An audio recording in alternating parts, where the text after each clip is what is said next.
بسم الله الرحمن الرحيم. اللهم صل وسلم وبارك على سيدنا محمد. ازيكم يا حبايبي؟ عاملين ايه؟ ان شاء الله يا رب تكونوا بخير. اذا كنت اول مره تزوري ما تنسينيش باللايك والشير والاشتراك في القناه.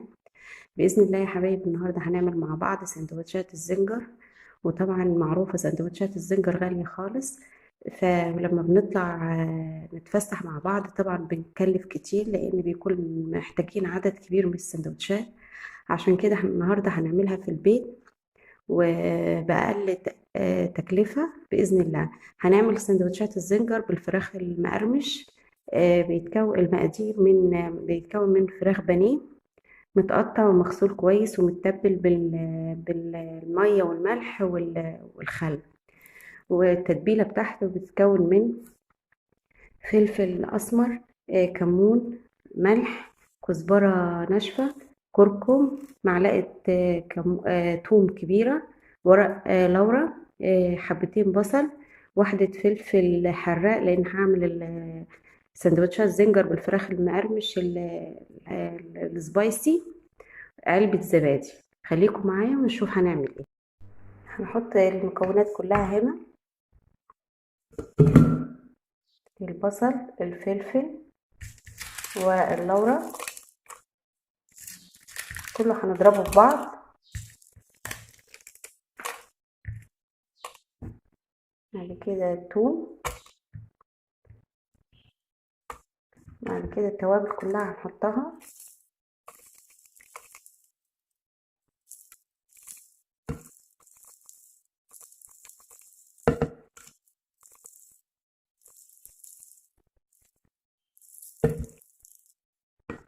حطينا التوابل كلها وكلهم هنضربهم مع بعض. هنحط معلش الزبادي، نسينا الزبادي.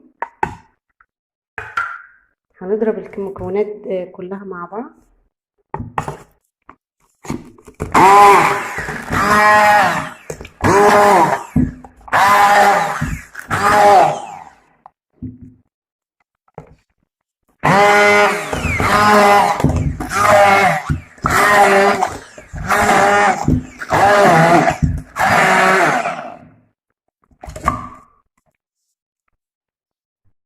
ودي شكل التتبيلة بعد ما خلصناها وضربناها في الخلاط. هنحط عليها 3 معالق خل. الخل ضروري خالص عشان هو اللي بيساعد على سوى الفراخ. هنقلب كويس. هنبتدي نحط الفراخ نتبلها.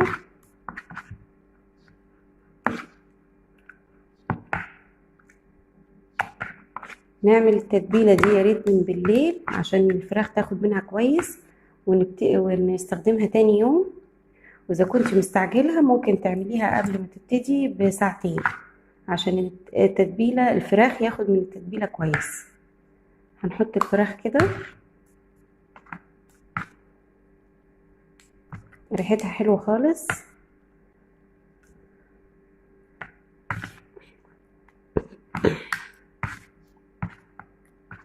بجد سندوتشات الزنجر دي لذيذة وكل الولاد بيحبوها. بس المشكلة ان بره لما بتشتريها بتكون غالية.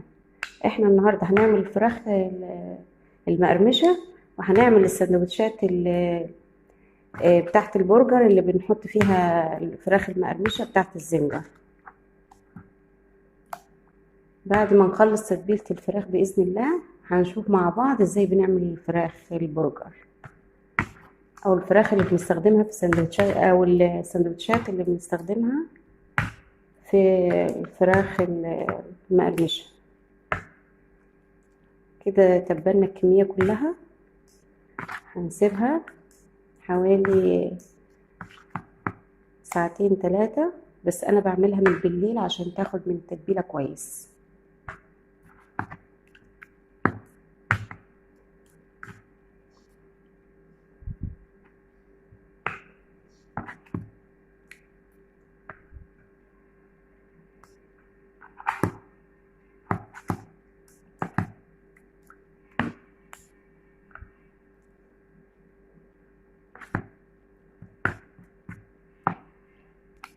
كده يا حبايبي خلصنا الكمية كلها. نخليها تتبل براحتها وهنبتدي نعمل عيش البرجر. او عيش الزنجر. وبعد كده يا حبايبي هنبتدي نعمل عيش الزنجر. معانا دقيق، هحط معلقه ملح صغيره، معلقه سكر كبيره،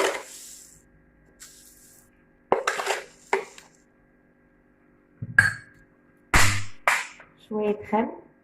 الخل ده هو اللي بيساعد على ارتفاع العيش. معلقه زيت،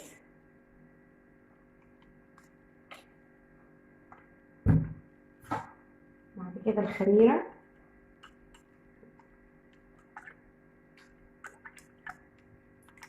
نحطها في ميه دافيه.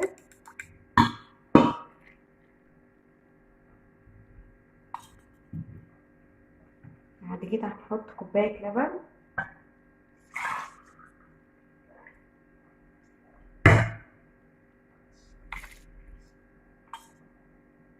وبعد كده الميه على حسب ما نعجن ونشوف الدقيق هيوصل لايه، هيحتاج ايه. بسم الله الرحمن الرحيم.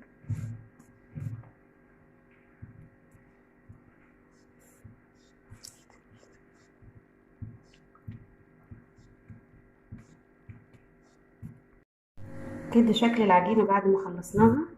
هنغطيها ونخليها حوالي ساعة، وإن شاء الله نرجع مع بعض ونشوف نقطعها ازاي. دي شكل العجينة يا حبايبي بعد ما سيبناها تخمر. هنرجعها كده طرية وحلوة.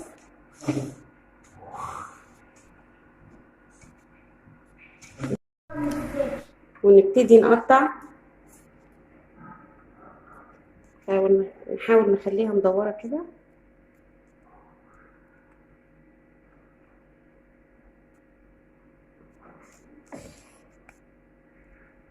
العجينة دي حلوة خالص، ممكن تستخدميها لو عملتي باتيه بالجبنة أو عملتي عيش فينو.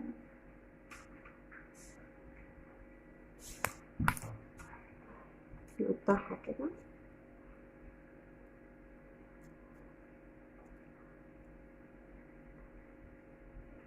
بجد سندوتشات الزنجر لما تعمليها في البيت هيكون تكلفتها أقل طبعا بكتير من اللي بنشتريها من بره.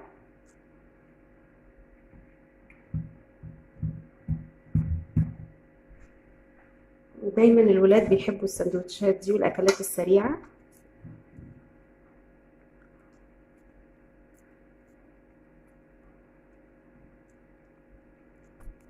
نحاول ندورها بالشكل ده.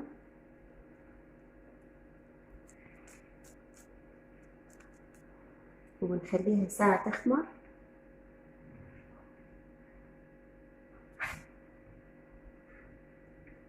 ونخليها بالشكل ده بعيد من بعض عشان لسه هتخمر وتزيد حجمها.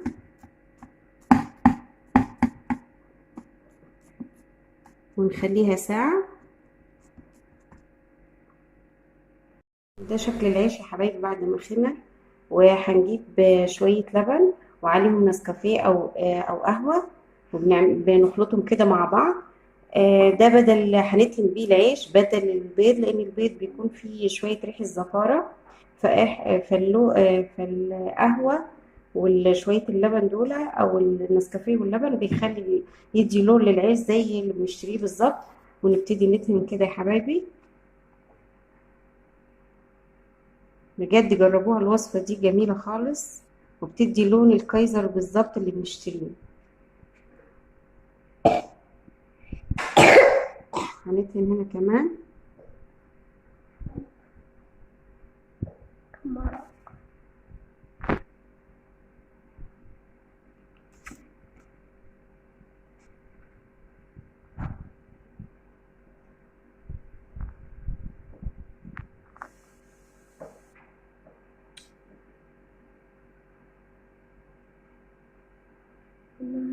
بعد ما دهناه كده هنبتدي نرش عليه شوية سمسم.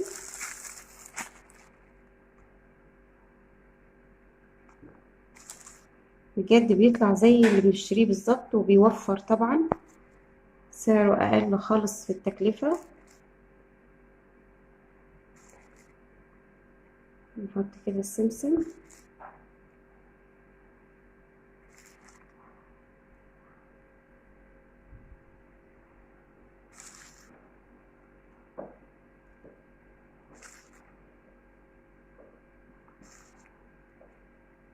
بعد كده يا حبايبي بحطه في الفرن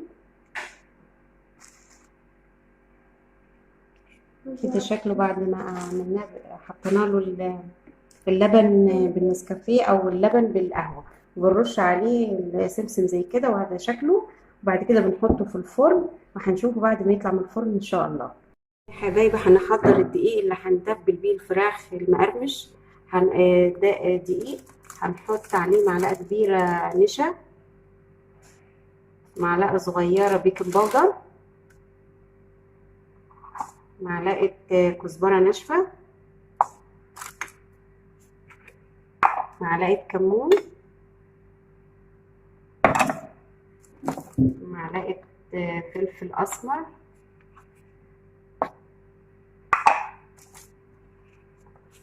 معلقه كركم. ده هنتبل بيه الفراخ قبل ما تتقلي. هنقلبه كويس كله مع بعض.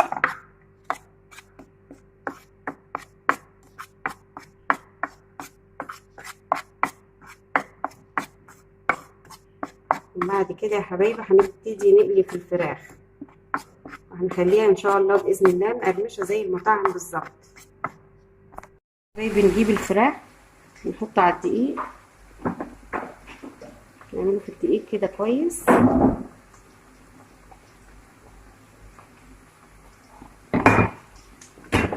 بعد كده نحط على البيض، تطلعيه من الدقيق على البيض على طول. البيض حطيت فيه ملح وكمون وكزبره، وطلعناه من البيض هنحطه على البقسماط. تحطيه على البقسماط،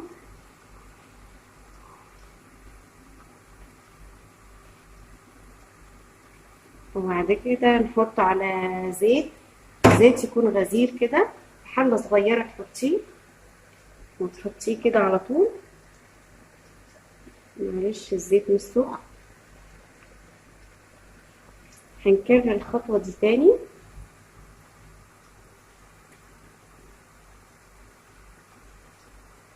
نحط على الدقيق الاول،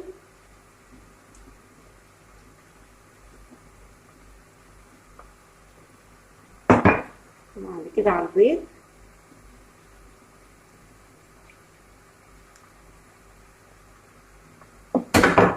وبعد كده على البقسماط.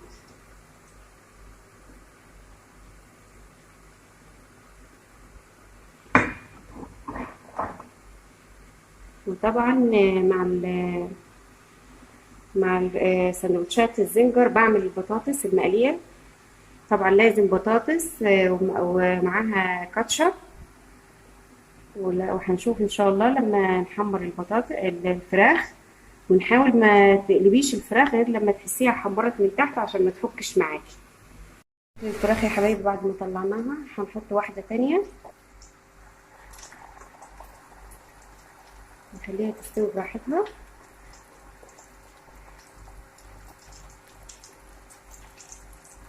التاني نحط الكاتشب، نحط الفراخ، نحط البصل،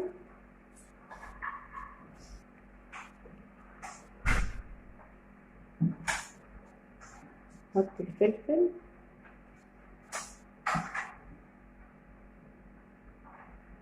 الطماطم. بعد كده نغطي السندوتش كده. ودي شكل سندوتشات الزنجر بعد ما خلصناها. بجد جميلة خالص ومش مكلفة. وبنقدم معاها البطاطس المقلية والمخلل والكاتشب. بجد وصفة جميلة وهتعجب أولادكم خالص. يا ريت تجربوها.